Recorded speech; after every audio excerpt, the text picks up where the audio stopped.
Hello, ladies and gentlemen. My name is Cadet First Class William DeRubio. It is my privilege to welcome you to this 29th Annual National Character and Leadership Symposium speaker session, Leading in Combat. Our honored guest speaker for this afternoon session is Brigadier General Michael R. Drowley. Brigadier General Michael Johnny Bravo Drowley is Commander, 57th Wing, Nellis Air Force Base, Nevada. He is responsible for 36 squadrons at 12 installations, constituting the Air Force's most diverse flying wing. General Drowley oversees the United States Air Force Weapons School, Advanced Maintenance and Munitions Operations School, the Thunderbirds, Red Flag and Green Flag exercises, and the Air Force Aggressors. General Drowley is a 1996 graduate from the United States Air Force Academy and a command pilot with over 2,400 fighter hours in the A-10 Thunderbolt II, including over 200 combat hours. Ladies and gentlemen, it is my honor to present to you Brigadier General Michael Drowley. Well, thank you very much for the intro, and very humbled to have this experience to talk to everybody. I know there's probably a lot of emotion in the crowd and a lot of different thoughts as we look at the events that are going on in the world. And I apologize I couldn't be there today in person because of that situation. But when you look at it, this does provide us an opportunity to sit down and reflect on the profession, on our character, on our leadership, and really why we're about to join, why you are about to join into this service. And so I'm glad that we have this opportunity and I get to provide some perspective into that. And for context, that's what I'd like to talk to you about today.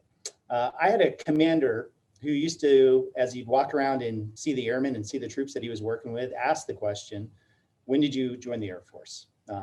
And so it sounds like a pretty benign question, one pretty easy to answer, especially for us. The day you graduate from the academy will be seared into your memory. And so if you were asking me, hey, when did you join the Air Force? I'd answer 29 May, 1996. But then the response you get is a little bit out of the ordinary, where he would then come back to you and say, no, that's not when you joined. So then you do some thinking. It was like, well, maybe he's talking about the day that I showed up to the academy, which again, that one's pretty burned into my memory. I went to the prep school and I showed up on my birthday. So the answer would 31 July, 1991. And then you get the same response. No, that's not when you joined the Air Force. And so the point was, and what he'd come along to in the discussion was, there's a day while you were serving where you decided that the Air Force was you. And it's not the day that you entered the service. It's a day where you looked down and said, hey, I just joined the Air Force. Like, this is the institution that I want to be a part of.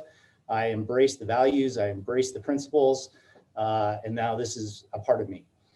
So I thought it was an interesting premise, an interesting theory. And so being an introspective kind of person, I started to think about it. And I was like, well, geez, so when did I join the Air Force? And there's over a 26-year career that I've had, there's a number of days where that could apply. Definitely the day, again, you graduate from the academy is extremely meaningful. I went to pilot training. The day I got my wings resonated a lot with me. That was important. The day I got checked out in the A-10 was incredibly meaningful. Went to the weapons school. That meant a lot. Then off to combat, started combat operations in Afghanistan, some of the first A-10s in the Bagram Air Base. Got to support our troops over there by ensuring they were protected by close air support. Went into Operation Iraqi Freedom, led some of the first strike packages into that conflict, was the mission commander for the rescue of PFC Jessica Lynch. And then after that, got to come out here to the weapons school as an instructor, got to pass the things that I learned on to others and watch those graduates put a patch on their shoulder and then go forth and lead our team into combat as we continue to serve overseas. So that meant quite a bit to me.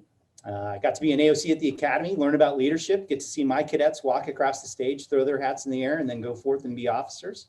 Again, extremely meaningful when you look at our service in the Air Force.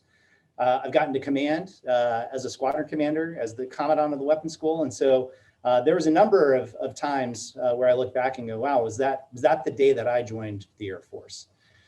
There was one particular day that really strikes me, and it actually just happened pretty recently. I had finished up my tour as commandant of the weapons school here at Nellis Air Force Base and was selected to be the chief of staff for Air Force's Central Command, working for Lieutenant General at the time, Harigian, over in Al Udeid Air Base. And so this was the command structure that was really overseeing Operation Inherent Resolve and then Operation Freedom Sentinel and Resolute Support for our combat operations in Syria, Iraq against ISIS, and then also Afghanistan. So 1 year deployment. And so over there, I'd be about the third or fourth person kind of in charge of this entire operation, where we are making sure that the airmen and the joint and the coalition partners that we serve with get everything that they need so that way they can support the objectives that we had. So I show up to Qatar over in Al Udeid Air Base for my 1-year deployment. And I'd been over there for a few weeks, and Lieutenant General Nahom, who was Major General Nahom at the time, was the deputy CFAC, the deputy commander. And one day we're talking, he's like, you're still current and qualified in the A-10. You should ask General Regan if you can fly combat missions while you're over here. It would provide great perspective and great insight to how we are supporting the team and what we can do to help them out. And so General Regan, who's now the commander over in United States Air Force's Europe, one of the most superb leaders I've had the opportunity to work for. He is empathetic. He is a combat leader. He's no nonsense. Also an Academy graduate, a member of the Wings of Blue while he was a cadet. And so just a phenomenal leader. And so I walked in to plead my case and said, hey, sir, I'm still qualified to fly A-10 missions. And I think I would be able to provide a good perspective on how operations are going over here. And after we had a discussion about it, he really laid out the ground rules for me. He was like, okay, you can do this, but this is not your primary job. Your primary job is to be the chief of staff and to ensure that we are doing the things that we need to do. And the last thing that I want to see is for you to go out, fly A-10 missions, and then get stranded somewhere, or that becomes your primary responsibility at that point. If you go out and fly those missions, you go out and you fly them, and then you come back and it's right to work. And so for the first 6 months I was over there, I got to participate in combat missions in Operation Inherent Resolve in Iraq and over Syria. And then after that, the A-10s transitioned to Afghanistan. And so I was making my trip out to Kandahar. It was one of the last times in my 12-month deployment that I was going to go out and fly a combat sortie. And up until that point, I had been 100%. I had been able to get to where I needed to go. I'd go fly my combat missions for a couple of days, and then I would come back and I'd have a after action report and say, here's all the things that I learned. Here's things that we can do to help the team out. I hadn't been late. I hadn't missed any responsibilities. And so I had a pretty good traffic record going. So I got out to Kandahar. We get our taskings for the missions that I'm going to help support. And there's a special operations outpost that's in the Tarankat area. And they had been receiving indirect fire, direct fire from several mortar positions, harassing fire from enemy positions. And so we were tasked to support that. And so during the sortie that I was flying, we identified where several of those positions were, employed and serviced those targets, successfully did it and helped affect the battlefield, support the troops on the ground. And I remember flying back and thinking to myself, that could have been my last combat sortie. I'm a colonel in the Air Force. Those opportunities at this level are pretty fleeting as it begins, and they're probably even more fleeting as I continue on. And so I remember thinking to myself, like, I did it. I supported the mission that I came over here to support. I got these experiences, and what an amazing opportunity that I was afforded to be able to do this.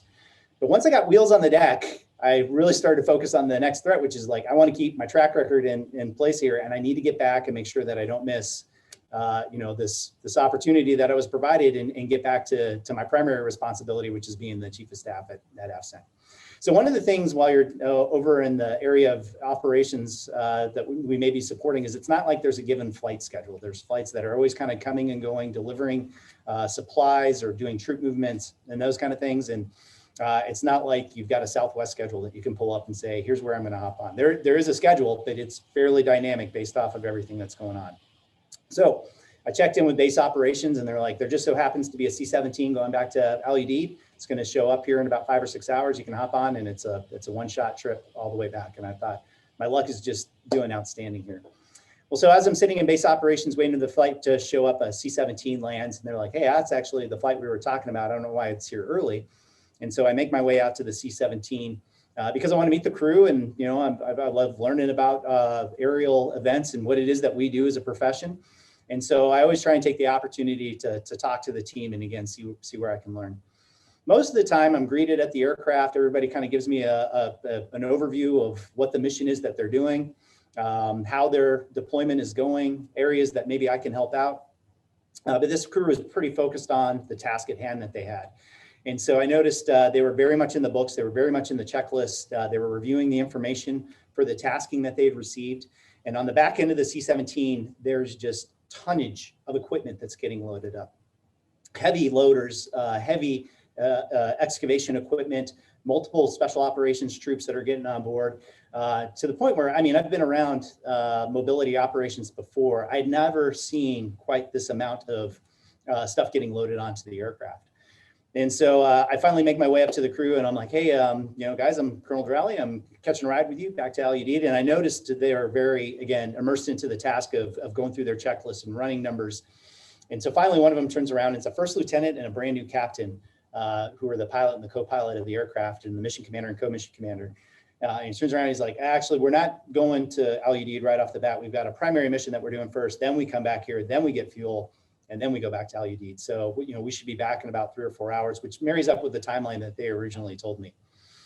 So, again, I love learning about the mission. I love learning about what it is that we do. And so I asked, I was like, well, I can be with you on this first mission. And then that way I'm always with the aircraft. You come back here, you get fuel. I'm here already. And then we can go back. Both of them kind of did the Mueller stuff and like, sir, I don't really recommend it, and I'm like, no, I'm fine. I would love to see what the mission is that you guys are executing. The lesson learned that I took away with this is if a young, expert captain, lieutenant tells you it's not a good idea for you to stay on board, it's probably not a good idea for you to stay on board.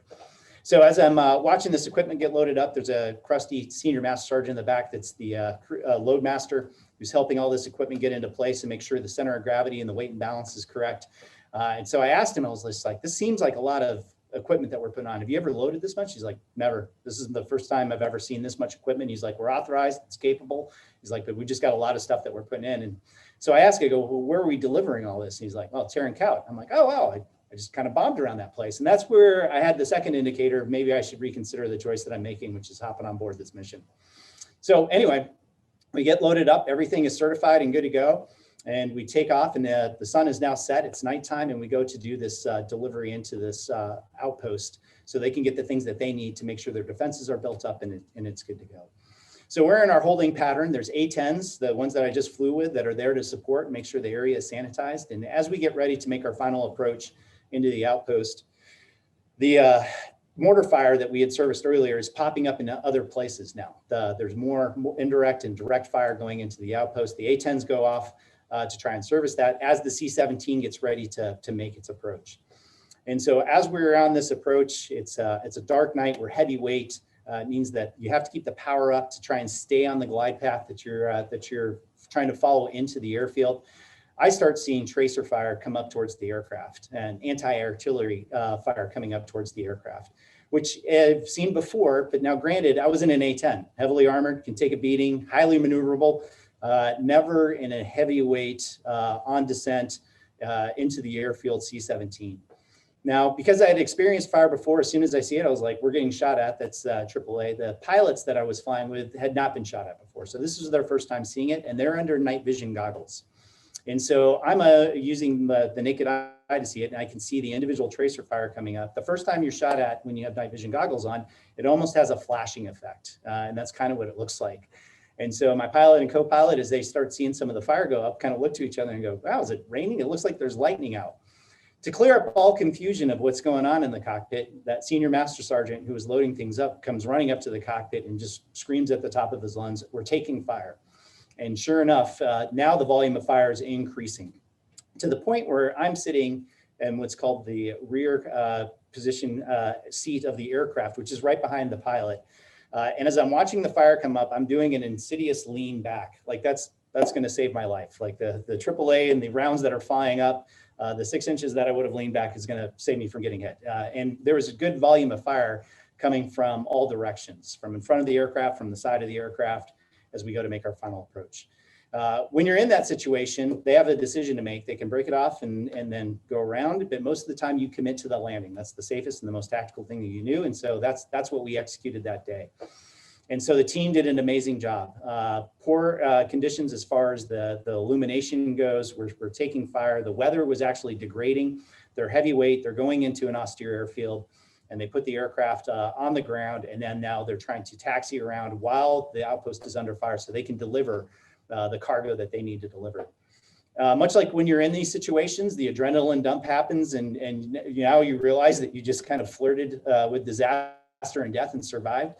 And the pilot and co-pilot, are laughing. They're like, "Oh my gosh, I can't believe we made it through that." And from the backseat, I'm like, "Hey, I'm pretty sure you guys got hit." which they were like, no, all systems are functional. All the gauges are in the green and where they're supposed to be. I'm like, no, I'm pretty sure we probably took some rounds.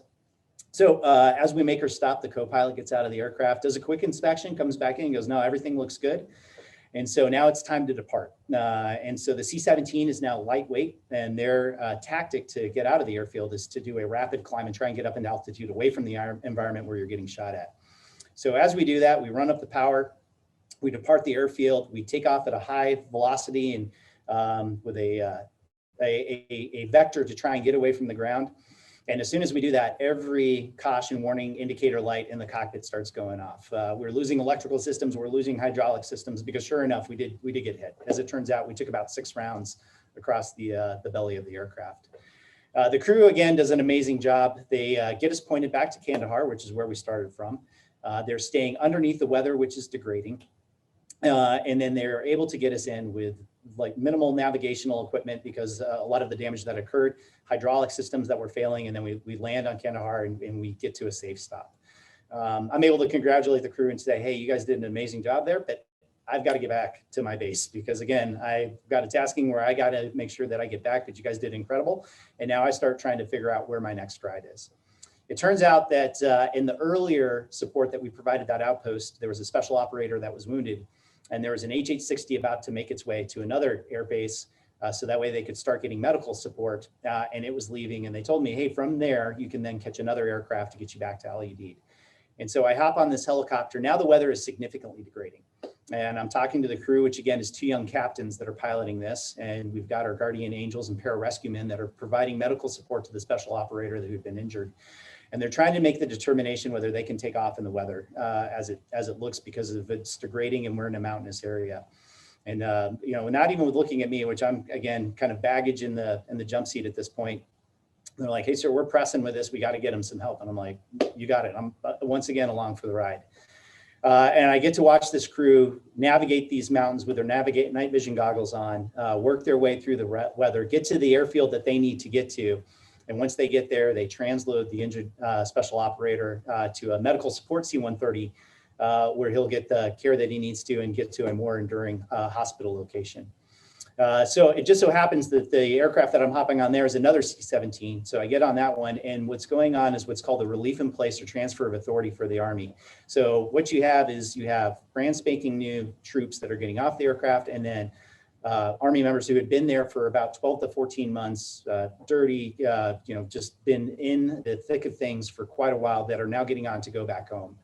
And I'm watching that, and as I go up again to meet the crew, it's again a young lieutenant and a young captain who are trying to figure out, what they need to do to manifest everybody to get them back. And so we get everybody loaded up, we start making our way, and this is the airplane that's going to finally get me back to Al-Udeid. So this has been going on now for about 36 to 40 hours from the time where I was like, I'm going to try and make my way back to the base that I need to get to. And I remember as we make our final approach into Al-Udeid, the sun is coming up, the C-17 lands, the Army personnel get off board. I say goodbye to the crew that I got to fly over with. Another crew's walking up, again, another captain and a lieutenant. The lieutenant's got a red, white, and blue headband on and Elvis glasses to do his pre-flight in the of the C-17. And I remember sitting there looking at these young airmen who were, just jobbing it over there and getting it done and finding different ways to make the mission happen. And they come up to me and ask if I need a ride back to my quarters to where I'm staying. And I'm like, you know what, I'm fine. I'm just going to stay here for just a second. And I remember thinking to myself, I think I just joined the Air Force, which sounds weird, after 22 years of serving and doing all the things that I got to do, like that would have been the day and a half where that happens. And so when I reflected back on that commander that would ask, when did you join the Air Force? I think I've got a different theory than the one that he came up with. And that theory is you're going to join several times. You're going to join and you're going to leave, and you're going to join and you're going to leave, and you're going to join and you're going to leave. And that process is going to happen over and over and over again. And what I'd ask you is, I hope that your joins outnumber your leaves, because we need you. When you look at the challenges that are on the horizon, and when you look at the leadership that we need you to join. And we need you to take care of the airmen that you're in charge of and ensure they join more times than they leave. And so that's why these events and these opportunities to sit down and reflect are so meaningful, because it gives us the opportunity to think about the profession that we're in, what it is that we're about to go do, how we can do it better. So that way you can look back and all the experiences that you've had and know those are the times that I joined the Air Force. And so I'm really appreciative of the fact that I get to be here and talk with you today and share some of those experiences with you. I am very much looking forward to your questions and see what kind of perspective I can provide. And just more so than anything else, I appreciate the service that you guys have already given and the sacrifices you've already made and those ones you're going to go forward and make as well.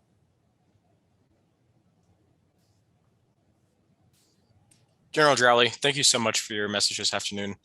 We're now about to transition into the question and answer portion of the session.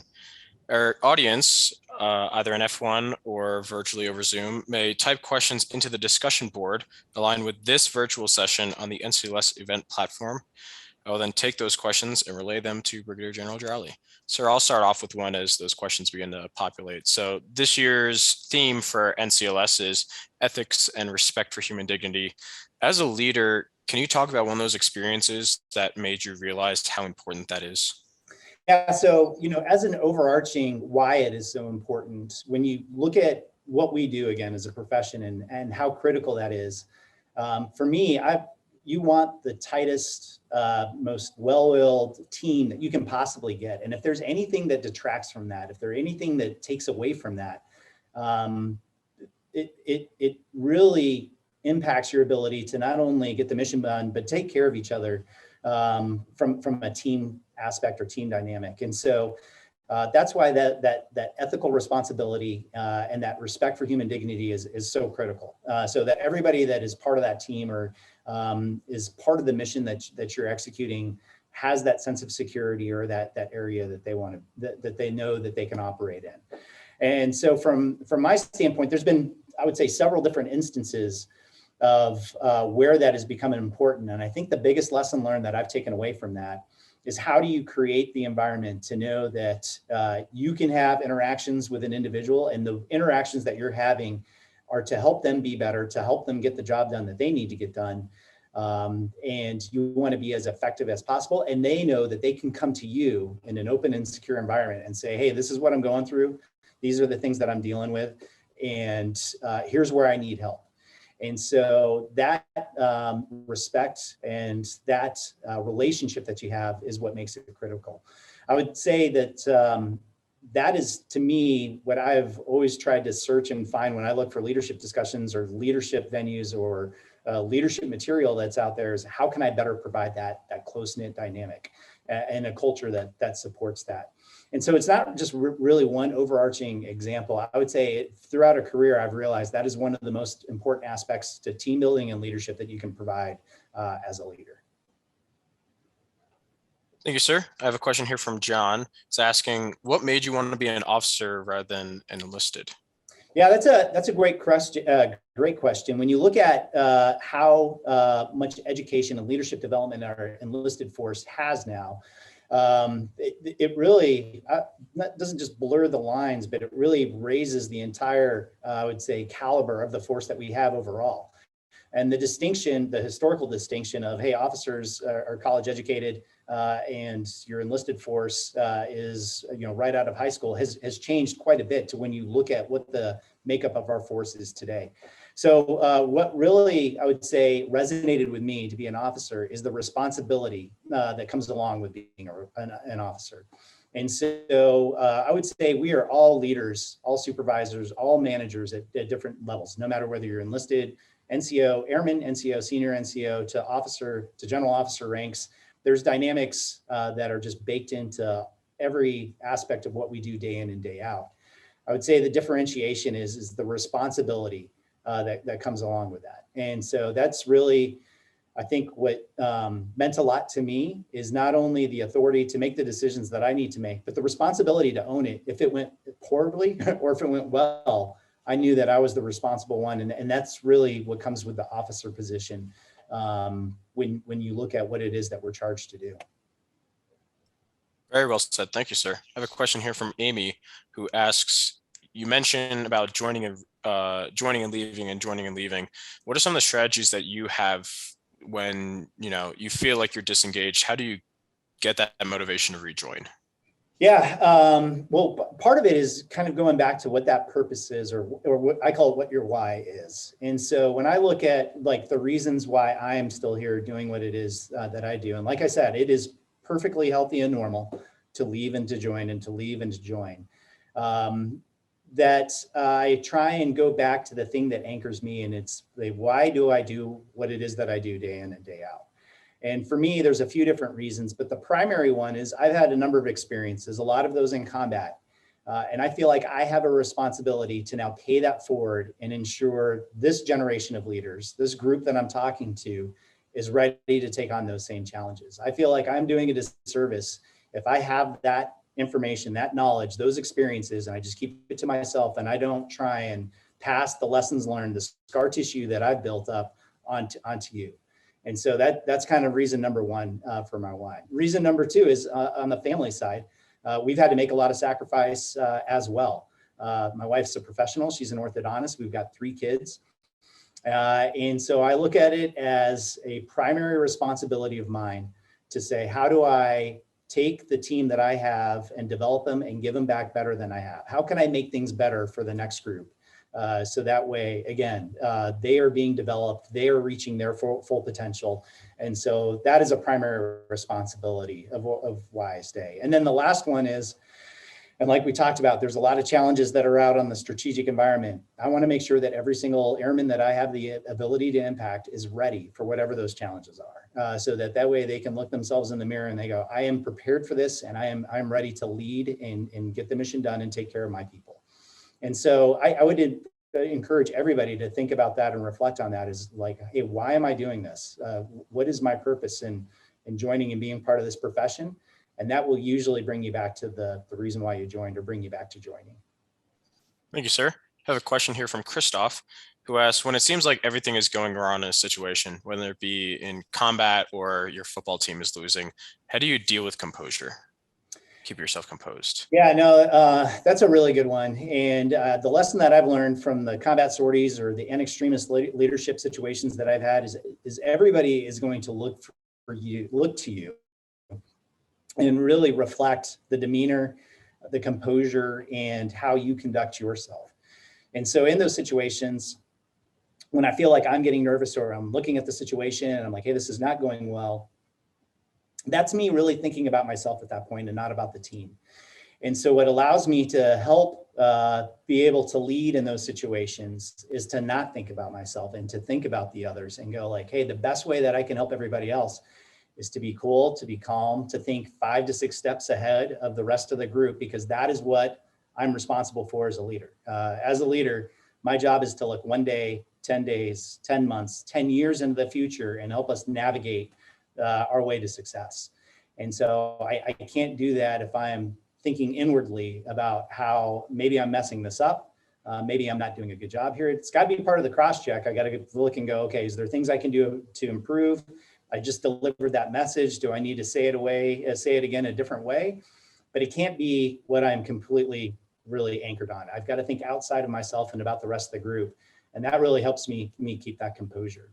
And so, I mean, it really even comes down to, as I'm flying combat missions or flying missions that are extremely stressful, where I'll think about, intrinsically, how do I slow down and lower the tone of my voice, just because that should hopefully keep everybody calm and executing and where they need to be. Because again, it's not about me, it's about them. And how do I help them out the most? Definitely, sir. I have a question here from Marcus, who asks about, some of the red flags that you've either seen yourself or seen in others when it comes to when you're in that point where you begin to leave the organization per se. And if you don't mind sharing a couple of those, that way we can recognize those in ourselves.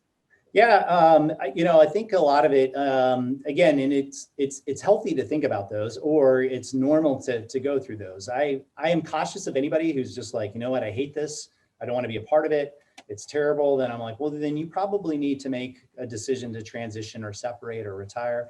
I'm just as cautious of somebody who's just like, I love this is great, it's awesome all the time. I'm just like, it's not, it's a lot of sacrifice. So to bounce between those two spectrums is okay. It's when you find somebody that is kind of permanently camped out in that red flag area that you talk about. and recognizing what those are. And a lot of times it can be that disengagement, not connecting with others, not focusing on what it is that we're trying to accomplish from a mission or team development standpoint. Or it could be just a disconnect from the things that we stand for as a service. And so when you see those, for me, I call them just check-ins. It's one of those like, hey, what's going on? How are you dealing with things? Or just an opportunity to talk, like, how you been doing, kind of thing, and providing that venue and again that space, just maybe to vent about something. And those things, and just being able to talk it out or knowing that somebody is there to listen, can hopefully steer you back to a place where you're like, okay, I'm doing okay, or you know what, I've now hit the point where this is no longer for me. And that's going to happen to all of us. It doesn't matter if it's at 5 years, 10 years, 20 years, 30 years. At some point, you're going to have to transition and go ahead and do something else. But what I tell people is make that decision under your own power, and make it with a full embrace of like, I've done everything that I've wanted to do. I've served, I've left everything on the field, and now it's time for me to go transition and do that in a class act and in a professional manner. Thank you, sir. I have a question from Olivia here, who's asking, being in the Air Force or being in any part of the military is a very stressful profession. How do you deal with that stress? Yeah, that's a good one. There's, I would say, a few different ways in dealing with that stress when you look at what it is that we're asked to do and how we do it. The first one is being connected, and I call them touch points. When you look at the pandemic that we've been under and how it has forced us to, unfortunately, be somewhat disconnected or be somewhat more distributed. The biggest fear that I had is that we lose those touch points and the ability to connect, and just the opportunity to sit down with somebody and be able to talk or, banter about anything and see that gives you an opportunity to engage. It gives you the potential to be able to bring something out where you're like, hey, I'm going through something right now, and here's where I could use some help. And as weird as it sounds, it's not just for the person that may be going through that. That actually helps you as well, in relieving that stress, because you're like, hey, I'm helping this individual out. I'm hearing, I'm contributing, and that actually helps mitigate some of your own stress. Some of it goes back to that purpose again, where you're like, hey, this is really stressful, but there's a reason why I'm going through it. There's a reason why I'm doing this, and that helps you deal with the stress. And then not just being what I would call singularly faceted. You want to have a few different tools in your toolkit to be able to deal with it. So some of it's the job, some of it's your family, some of it's your friend, some of it's your hobbies. Some of it's just, outside interests that you have, and that helps distribute some of those things. And it just goes to being a well-rounded person. And so I know it's an easy trap for me to fall into, to be like, hey, I'm very committed in getting the mission done. I'm very committed to my family. But sometimes you got to realize, hey, I got to do things to take care of myself and make sure that I'm capable of dealing with the stress. Otherwise, I can't help anybody. And so that's a phrase or a saying that I like to pass along to my airmen. One, no airman should suffer in silence. So if you're going through something, please tell us so that way we can help you out. And two, you can't drink from an empty cup. And so if you're not full yourself, then you can't help somebody else out that may need it. And that's something that we all want to do. And it all starts with being able to recognize and help handle and mitigate some of the stress you may be going through yourself. Thank you, General Drowley. I have a question here from Easton, who's asking, when it comes to picking subordinate leaders, what are some of the criteria, some of the qualifications that you're looking for? Yeah, so when I look at a team dynamic, there's a few different considerations that I have. Some of it is just at the weapons school, we have a motto of being humble, approachable, and credible. I think those tenets will help you out no matter what facet you're serving in or what it is that you're going out and doing. And that's a good baseline foundation for leadership. But then also I look for things of, hey, these may be some of my strengths. Do I need somebody who's stronger in other areas to shore up some of my weak spots as a leader? Is the situation that I'm walking in call for a specific leadership style? Do I need somebody who may be more detail oriented, or do I need a generalist who can take a look at the big picture? And so I conscientiously try and make an assessment of where I feel like I may be weak or strong, and then figure out, do I need a force multiplier who's similar and can really take us strongly in one direction? Or do I need a balancer who can help make sure that I'm not missing anything in some of my blind spots? And so I would say the biggest thing that I would caution everybody against, and it's a very natural thing to do, which is to go find people that look like you, act like you, sound like you, talk like you, versus a diversity of thought, a diversity of experiences. Because again, that is what gets you to either innovative solutions or ideas and methods that you may not have considered before, or helps you cover out on the larger team to make sure that you're not missing anything. And so as I walk into any leadership situation, I try and make an assessment of what the situation I'm in right now, and then what some of those subordinate followers and team members and leaders can provide that'll help me get a good team together. Thank you, sir. I have a question here from Paul from Detachment 805. It says first that his friend Caitlin Novotny and her family says hello. Oh, yeah. And then he's asking, with the introduction of GBSD, or the Ground-Based Strategic Deterrent, how will weapons school qualify, requalify, or double train new missileer officers like Paul himself on the transitioning system? Yeah, that's a great question. So, the United States Air Force Weapons School is the United States Air Force Weapons School. And I've talked about this in some other sessions where the weapons school started as kind of a Navy Top Gun, only better, fighter-centric model. And so it was really, how do fighter pilots come through the weapons school? You were the ace of the base, and then the weapons school would make you better, so that way you could go forth and instruct others. The weapons school now really covers every single functional or AFSC area when it comes down to the employment of kinetic and non-kinetic capabilities. So that means space, cyber, mobility, global strike. And right now we have an ICBM WIC that is looking at how do we transition to the GBSD, because that is the future of where our capabilities are going. And so the weapons school is going to capture that, because that's got to be how we incorporate that capability into our plans and into our portfolio to be able to deliver its effects. So the weapons school, I mean, it's the top 1% of the Air Force that make up the students, the top 0.1% of the Air Force that make up the instructors. They're already thinking about, like, how do we take this new capability, figure out how best to utilize it, and then train instructors to go forth and ensure that they've got the best tactics, techniques, and procedures to employ it. And so the team is already working on it. Thank you, sir. Unfortunately, we only have time for one more question. I have one here from Derek, who asks, what's the biggest lesson you've learned from a failure? Well, when it comes to failure or even crisis, there's always opportunity to learn. And so I've failed a number of times where I've gone through and said, you know what, I could have done that better. Here's where I could have improved. And I think taking the time to be introspective and reflect and say, okay, what can I learn from that? Or what can I take away from that? Where now I can apply it forward. I would say that's probably the biggest failure, is if you don't learn from the mistake, or you learn from falling short, and how you can apply what it is that you've got. And so, when we talk about behavioral science or leadership developments, there's the standard question: are you a visual learner? Are you an auditory learner? Do you learn through synthesis? And I'm always what's the hard learner way? Because that's what I am. It's a lot of scar tissue and hard knocks. But I can tell you that from those failures, that is what hopefully allows you to progress. And so I would say the biggest thing that I've learned to failure is to actually take a moment, assess where maybe you fell short, and go, okay, the next time I do this, here's what I'm going to do to try and improve the situation, to try and improve the outcome, to try and be better at what it is that I'm doing. And so that is what we look for. When we have, again, the weapons school that's here, they are the most challenging, robust rides ever. You're not going to win all of them. By design, you're not going to win. You are going to fail. But what we want to see is that you have the ability to take a look and go, okay, I failed. Here's where I fell short. And now this is what I'm going to do next time. And then see if you actually do that.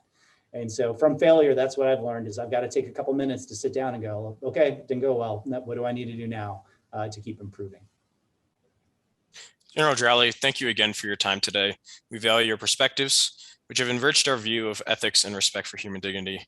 On behalf of the 2022 NCLS participants, the Cadet Wing, and the faculty and staff of the Air Force Academy, we'd like to present you with a small token of our appreciation, a plaque.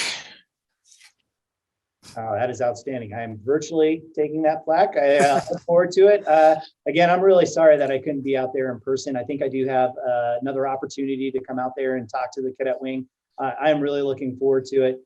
You guys are an amazing bunch. It is an incredible opportunity. And again, I hope that you have a number of joins as you keep progressing through your cadet experience and then onto your leadership experience.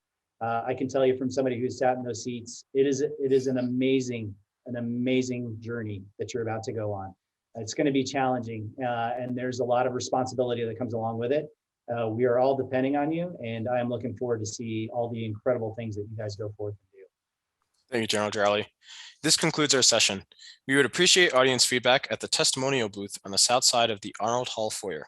Also, at the end of your NCLS experience, we invite you to take the cumulative survey on the event app or via the link sent in an email after NCLS closes. Thank you and have a great day.